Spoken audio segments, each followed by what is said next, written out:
నమస్తే, welcome to G group. మనం last క్లాస్లోని 21A అనే ఆర్టికల్ గురించి చూసాం. ఈ ఆర్టికల్ ఏంటంటే ఆర్టికల్ 22. ఆర్టికల్ 22లోని మనం దేని గురించి డిస్కస్ చేస్తామంటే ఇక్కడ ప్యూనిటివ్ డిటెన్షన్, అదేవిధంగా ప్రివెంటివ్ డిటెన్షన్. మీకు ఇక్కడ ప్యూనిటివ్ డిటెన్షన్ అంటే శిక్షాత్మక లేదా దండనాత్మక నిర్బంధం, అదేవిధంగా నివారణాత్మక నిర్బంధం. Punitive detention and preventive detention. ముందు ఈ రెండిటి గురించి మనం తెలుసుకుందాం. ప్యూనిటివ్ డిటెన్షన్ అంటే ఫర్ ఎగ్జాంపుల్ ఎవరైనా సరే ఒక వ్యక్తి నేరం చేశాడు అనుకుందాం.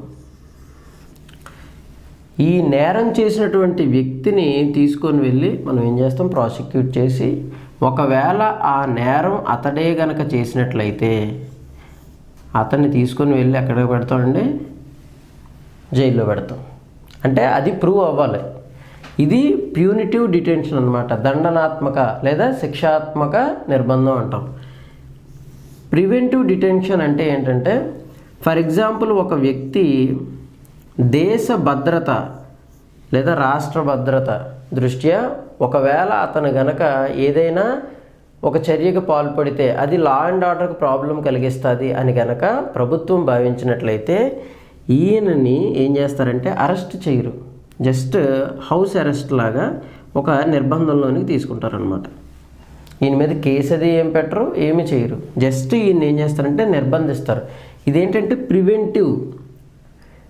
ఇక్కడ చూడండి, ప్రివెంట్ చేయటం అంటే ఒక యాక్షన్ జరుగుతుంది ఫ్యూచర్లో, ఆయన వల్ల ఏదో ఒక ఇబ్బంది కలుగుతుంది అని అంటే మనం ఏం చేస్తామంటే ఆయన్ని ముందుగానే నిర్బంధంలోకి తీసుకుంటాం అనమాట. దీన్ని ప్రివెంటివ్ యాక్షన్ అంటాం. ఇది ప్యూనిటివ్ అండ్ ప్రివెంటివ్. ఈ రెండిటి యొక్క డిఫరెన్స్ చాలాసార్లు అడుగుతున్నారు. ఈ 22 అనే ఆర్టికల్లోని 1 to 7 సబ్ ఆర్టికల్స్ ఉన్నాయండి. ఈ 1 to 7 సబ్ ఆర్టికల్స్లోని ప్యూనిటివ్ డిటెన్షన్ కోసం సబ్ ఆర్టికల్ 3 వరకు 1, 2, 3 వరకు ప్యూనిటివ్ డిటెన్షన్ గురించి వివరిస్తాయి. ప్రివెంటివ్ డిటెన్షన్ 4 నుంచి 7 వరకు కూడా ప్రివెంటివ్ డిటెన్షన్ గురించి మనం వివరించుకుంటాం. ఇప్పుడు మనం ఒక్కొక్కటి సబ్ ఆర్టికల్స్ 1, 2, 3, 4 ఇవన్నీ కూడా మనం చూద్దాం.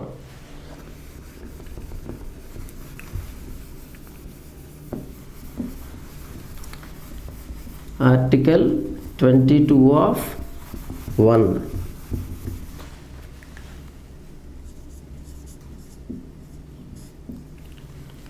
ఫర్ ఎగ్జాంపుల్ ఎవరినైనా సరే ఒక వ్యక్తిని అరెస్ట్ చేసినట్లయితే,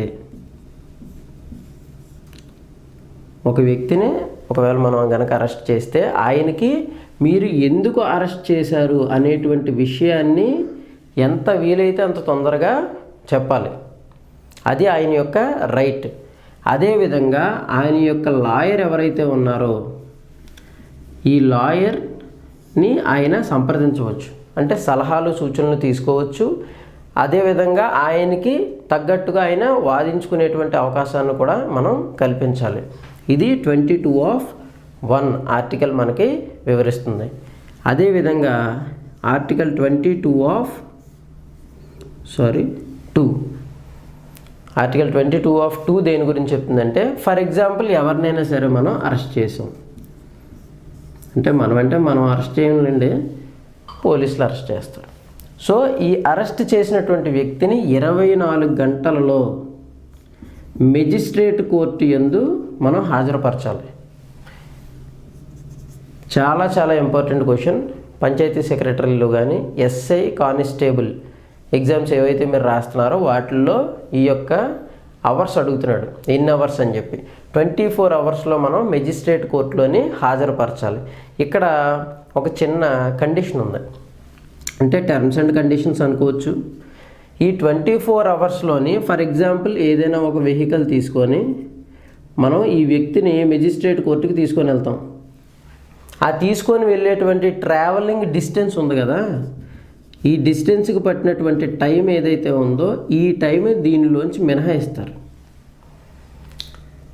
అంటే ఫర్ ఎగ్జాంపుల్ 26 అవర్స్ పట్టింది, ఇక్కడ ఒక 2 అవర్స్ వాళ్ళకి జర్నీ పట్టింది అనుకుందాం, మొత్తం 24 + 2 26 అవర్స్ పట్టింది అనుకోండి, దాన్ని 24 అవర్స్గానే క్యాలిక్యులేట్ చేస్తాం. ఆ జర్నీ ఏదైతే ఉందో మెజిస్ట్రేట్ కోర్టుకి దాన్ని లెక్కలోకి తీసుకొని రాము. ఇది కూడా కొన్నిసార్లు అడుగుతున్నాడు క్వశ్చన్.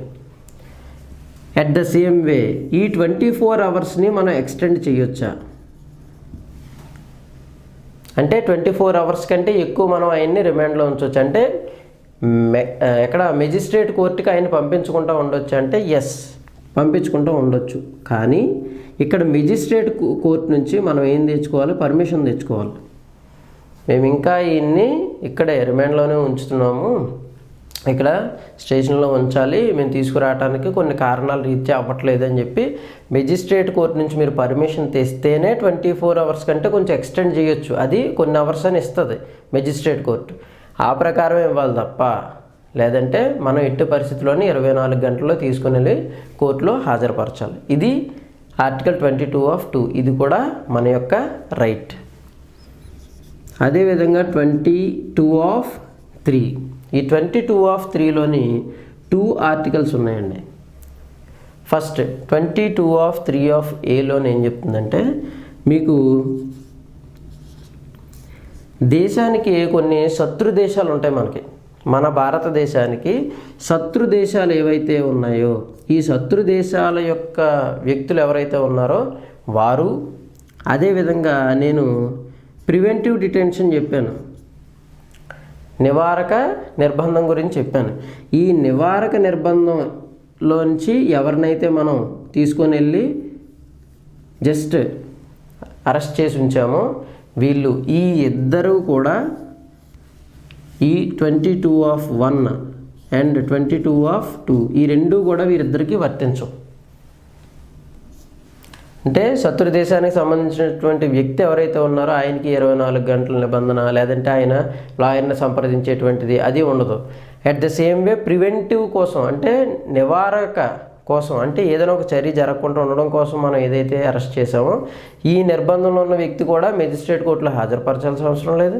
ఆయన ఏ లాయర్ని సంప్రదించేటువంటి అవకాశం కూడా ఆయనకి లేదు అని ఆర్టికల్ 22(3) చెప్తుంది. ఈ 3 కూడా మనకి ప్యూనిటివ్ డిటెన్షన్ కోసం మాత్రమే వివరిస్తున్నాయి. నెక్స్ట్ 4 ఆర్టికల్స్ అంటే సబ్ ఆర్టికల్స్ ఏవైతే ఉన్నాయో అవి ప్రివెంటివ్ డిటెన్షన్ గురించి వివరిస్తాయి. అవి ఏంటో ఒకసారి చూద్దాం. 22(4)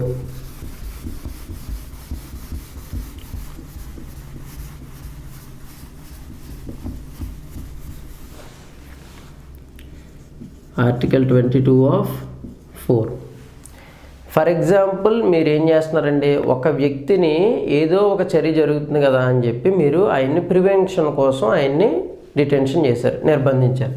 ఆ నిర్బంధ కాలం ఎంత ఉండాలట? 3 months ఉండాలి అని చెప్పారు. ఎన్ని నెలలు? 3 నెలలు. గరిష్ట కాల పరిమితి 3 నెలలు మాత్రమే ఆయన బంధించి ఉంచగలం, తర్వాత ఆయన్ని వదిలేయాలి. మీరు 24 గంటల్లో మెజిస్ట్రేట్ కోర్టులను హాజరుపరచాలి అన్నాం కదా, ఒకవేళ హాజరుపరచకపోతే 24 గంటల్లో వదిలేయాలి మనల్ని అక్కడ. అది మన యొక్క రైట్. ఒకవేళ మనం నిజంగానే కోర్టులో హాజరుపరిస్తే మళ్ళీ ప్రాసిక్యూషన్ అనేది స్టార్ట్ అవుతూ ఉంటుంది. అలాగా ఇక్కడ ఇందులోని మళ్ళీ ఒక 2 ఆర్టికల్స్ ఉన్నాయి, మళ్ళీ సబ్ ఆర్టికల్స్ ఉన్నాయి. ఇందులోని 22(4)(a) ఏం చెప్తుందంటే, ఫర్ ఎగ్జాంపుల్ ఈ 3 నెలల కాల పరిమితి ఏదైతే ఉందో దాన్ని మనం ఇంక్రీజ్ చేయొచ్చా అంటే, హైకోర్టు న్యాయమూర్తులు ఎవరైతే ఉన్నారో వీరు, లేదా ఈ న్యాయమూర్తులకి ఉన్నటువంటి క్వాలిఫికేషన్స్ ఏవైతే ఉన్నాయో, అంటే ఈక్వల్ క్వాలిఫికేషన్స్ ఏవైతే ఉన్నాయో వాళ్ళందరూ ఒక టీముగా ఏర్పడి ఒక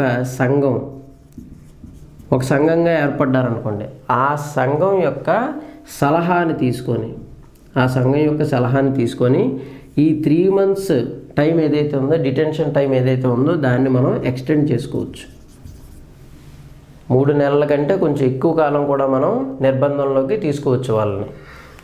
అదేవిధంగా ఆర్టికల్ 22(4)(b) ఏం చెప్తుందంటే, పార్లమెంట్ ఉంది కదా, పార్లమెంట్ కొన్ని కేసుల్లోనే ఏం చేస్తుందంటే, కొన్ని కేసెస్ ఫ్యూ కేసెస్లో మాత్రమే ఈ 3 నెలల నిర్బంధం ఏదైతే ఉందో దీన్ని ఎక్స్టెండ్ చేసి ఒక శాసనాన్ని తయారు చేయొచ్చు, ఒక చట్టాన్నే తీసుకొని రావచ్చు. 3 నెలలు కాదు, ఈ కేసులో ఈ వ్యక్తిని మనం 3 నెలలు కాదు ఇంకా ఎక్కువ కాలం మనం నిర్బంధంలోకి తీసుకోవచ్చు అని చెప్పి ఒక చట్టాన్నే తీసుకొని రావచ్చు పార్లమెంటు. ఆ పార్లమెంట్కి ఆ అధికారం ఉంది.